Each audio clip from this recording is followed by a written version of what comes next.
Hello and welcome to the final energetic forecast for 2025. We are diving into 2026. This week has a huge transition as we move from one energy to the next.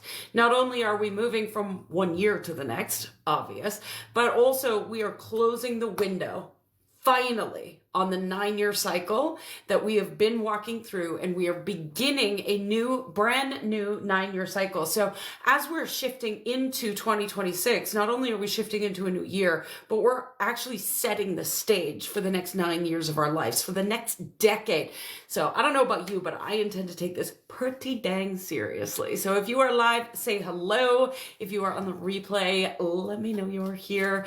I'm going to dive right into a look at what the one energy of 2026 is going to feel like, what we're going to experience as we shift from 1 year to the next, and then move into the weekly, the day by day. So, hello, Debbie. Nice to see you.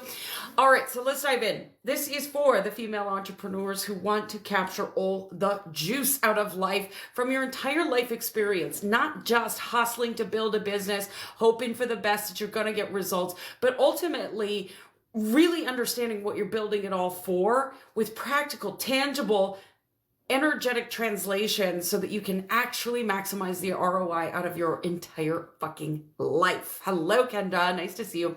So December 29th through January 4th, we're shifting from a 9 energy year to a 1 energy year. So I'm going to highly recommend, whether you take anything out of the day by day of this week, really this week, give yourself space for the transition. This is not a week to just dive right in on January 1st and hustle and go for it. You might feel inspired to do so, but if you are doing that, be intentional. This is ultimately about intentionality and really stepping into the new year, into the new decade with hyper focus, really understanding what it is that you are building and not just winging it, throwing shit at the wall, hoping that something's going to stick, but being very strategic and very intentional and stepping forward in self-leadership. So we're going to be talking about leadership a lot as we move into 2026. That's one of the core themes of the energy of the one is leadership. But what does leadership actually mean? We're going to talk about that too. Now, as we shift from December into January, December has carried this energy of the 3, an amplification, highly creative energy. As we are creating, the creation process is the unseen. We can't see the actual finished project of what we've been creating this month. And as I was doing forecasts all through December, I kept saying, stay in December. It's so easy for us to jump into the next year. We just skip over December and start planning for the next year, when really this energy has been asking us to stay present. So as we complete December, continue to stay present, stay in the moment, focus on what you're creating day by day. The rest of it will fall into place. But if you're constantly jumping ahead into the future, you're worried, you're anxious, you're planning, you're doing anything that's future focused, yes, we want to visualize, but also if you're just living in the future, we're not actually celebrating and honoring the moment that we are in right now. And that's super important right now. So stay present. January carries the energy of the 2. The 2 is our intuition, our connections, connection to self more than anything else. And this is why January is all about self-leadership and really setting the stage, not only for 2026, but for the next 9 years. So as we shift, we also are moving into a place of deep awareness of what it is that we want to experience. So it's a time to really experiment and to play with ideas without needing to be fully committed, not straight up, okay, this is exactly how it's going to work out for the next 9 years, but more so entering into the new year with a sense of curiosity and I wonder what I'm going to create. So we've got some big shifts happening, but let's dive into the day by day breakdown. I've got some very specific tangibles for you to use. And then, of course, if you are here with me live at the end, I will be pulling cards for those of you who like to get the cards. So Monday, December 29th, I had a giggle as I was prepping the forecast today. my fiance and I are going to a local spa. It's a retreat here. It's world famous. It's called Sparkling Hills. Look it up if you're curious. It is designed in Swarovski crystals. It's absolutely stunning. So we're going to spend a couple of days there to just regroup, to rest, and to recalibrate before we move into the new year. And we booked this trip probably 2-3 months ago, thinking we wanted to do something over the holidays. Me not thinking about the energetics of Monday. And so as I was prepping this forecast, I was looking at Monday's energy and I burst out laughing. Like, you can't make this shit up. Of course, I was intuitively picking this up. So Monday, December 29th, 2 of Hearts ruling 5. Take the day for a final sweep of the energy of the last 9 years and clean out any of the cobwebs. What better place to do that than at the spa?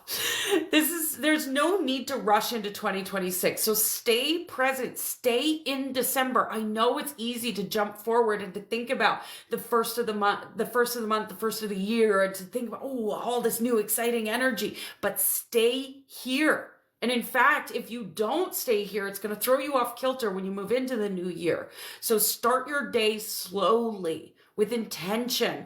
Connect within and to your higher self. Spend a little bit of extra time today in contemplation, meditation, visualization, whatever tools you use, journaling, tarot. I don't care what tools you use. Just spend a little extra time with it, connecting to yourself. Nurture who you've become in the last 9 years. That's no joke, right? Celebrate all that is in this particular moment and consider the new adventure that you're about to embark upon. This isn't about jumping into the next adventure. This is really about giving yourself the emotional space to decompress and prepare for the adventure that's about to begin. Now, December 30th, Ace of Hearts ruling 6. This is the only day of the year we experience Ace of Hearts energy. And the Ace of Hearts is ultimately about self-love, the truth of yourself, and self-actualization. So this energy, excuse me, really wants you to get radically fucking honest with yourself and to not lie. We're so good at lying to ourselves. It's fine. I'm fine. Everything's great. But is it? Be willing to openly and honestly see where maybe you've been overextending yourself or abandoning yourself in any way. It shows up in the little tiny things, like going to a party that you said you actually didn't want to attend, or running that extra errand for someone else in the house, even though you are exhausted and your nerves are fried from being out in traffic and people. It's that moment that you lower your own standards to meet someone where they're at instead of demanding that they rise to meet you. Where are you doing that?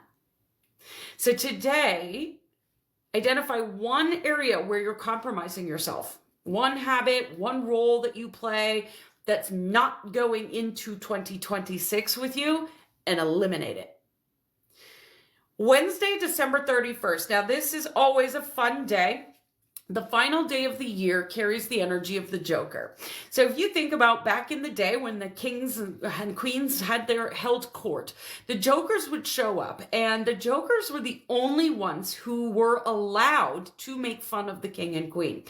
Anybody else that made fun of the king and the queen, off with your heads, right? So this energy, the Joker has a tendency to be playful, has a tendency to be a trickster, and is really about possibility. So on December 31st, the final day of every single year, it opens up the window of pure possibility. The Joker. This is why we always on New Year's Eve are like feeling all that sense of new possibility. Collectively, we're all excited to celebrate the beginning of a new year. And it's because it gives us this sense of like, ooh, this is my year. This is what I'm going to claim this year. New year, new me vibes, right? But this Joker isn't just new year, new me vibes. This is new year, new decade, new me vibes. It's a lot deeper. It's a lot more intentional. So this Joker energy comes with a ruling 7, which is about movement, which is about being on the ground, really like boots to the ground, let's go energy. So even though anything is possible in the Joker energy, and you want to get into this possibility energy of what could be for you, not only in 2026, but in the whole next 9 years, don't just leave it there. Don't just be in the possibility energy. You've been closing a loop over the last few months of a 9-year cycle, and today is the final curtain call. Take your bow. It's time to close the door. So here's a couple of things that you can practically do to help you move through this. Consider some sort of closure ritual of some kind. Just as an example, maybe write a letter to the old version of you. Thank her for all that she's created for you, that all she's held you through, everything she's done for you, and then burn that letter. Understand that when you create space also, so when we burn the letter or we go through a ritual of some kind, we create energetic space. You have to be intentional with what goes back into that space. It's just like, there's a statement, I think it's Murphy's Law, every horizontal space will soon pile up. It's because the universe abhors a vacuum. So the same things with your thoughts and with your actions. You remove a habit, it's easier to replace it with a new, healthier habit rather than just simply stop doing something. It's easier to start something new that's healthier or replaces that old habit.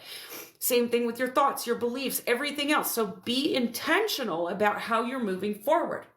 So on December 31st, create a clear pathway for yourself, write the letter, burn it, and then take one action step to lock in that new year and lock in the possibilities for the next 9 years. And then Thursday, January 1st, we have a huge shift in energy, not only from that 9 energy cycle into a 1 year and a new 9-year cycle, but we also move from the Joker and that heart's energy into spades. It might feel very abrupt. It might feel like, what the fuck just happened? So give yourself a little bit of space. Give yourself a little bit of time on January 1st and really move slow and be intentional, because leadership begins from inside your heart. My fiance and I, we love to watch Hell's Kitchen, anything Gordon Ramsay, we are all about it.